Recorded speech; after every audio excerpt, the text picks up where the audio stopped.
Performance des politiques publiques. Pour la période de programmation 2014-2020, la Commission européenne, les États membres de l'Union et le Parlement européen sont d'accord. Les programmes européens doivent être plus performants. Autrement dit, ils doivent contribuer concrètement à atteindre les objectifs de la stratégie Europe 2020. C'est ce que l'on appelle l'approche par les résultats ou encore l'approche par la performance. La période 2007-2013 a constitué une période d'entraînement à l'exercice de concentration des fonds sur la stratégie de Lisbonne-Göteborg. Des évaluations en continu des programmes ont également été menées afin de les réorienter dès que nécessaire dans un souci d'efficacité et d'efficience. Sur la période 2014-2020, le principe de performance passe au cœur de tous les programmes européens. Il impliquera largement le pilotage des fonds européens, mais aussi les politiques publiques nationales et régionales cofinancées et les porteurs de projets. En pratique, comment se traduit le principe de performance ?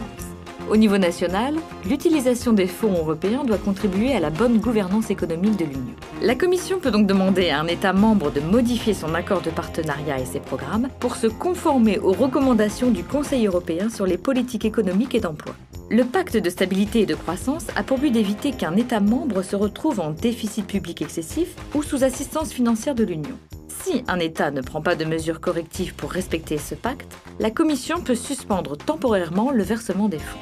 C'est la conditionnalité macroéconomique souhaitée par tous les États membres, mais dont l'application doit être graduelle et mesurée.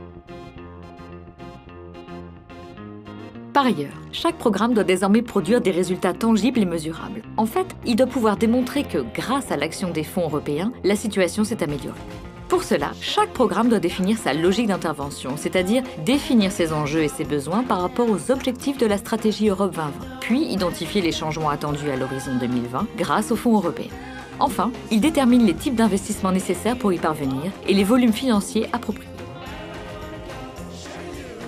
La logique d'intervention est soumise à deux vérifications appelées conditionnalités. La première vérification porte sur les conditions préalables à une utilisation efficace des fonds européens avant même le démarrage des programmes. Ce sont les conditions ex ante.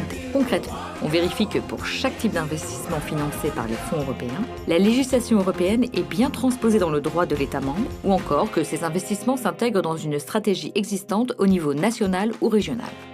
Si ces conditions sont remplies, la Commission verse les fonds correspondants au programme. Sinon, le programme doit faire le nécessaire pour les remplir au plus tard le 31 décembre 2015. Si la Commission européenne estime qu'il existe un risque que les fonds soient dépensés de manière inefficace, elle peut prendre la décision temporaire de ne pas verser les fonds au programme correspondant. La seconde vérification porte sur l'atteinte des résultats d'un programme. C'est la conditionnalité de performance. Pour cela, chaque programme définit des indicateurs financiers et de réalisation pour observer ce que le programme finance pendant la période. Ils forment le cadre de performance du programme. De résultats pour observer en quoi le changement recherché est atteint. La Commission européenne examinera la performance des programmes au milieu et à la fin de la période et considérera ensuite que le programme n'est pas performant et elle peut suspendre le versement des fonds européens, que le programme est performant et elle peut accorder au programme un montant complémentaire appelé réserve de performance en 2019. En d'autres termes, pour que les programmes soient performants, il faut que les projets qu'ils financent nourrissent les indicateurs. Ceci aura des conséquences dès le démarrage des programmes sur les types d'investissements financés, les modes de sélection des projets et donc sur les porteurs de projets.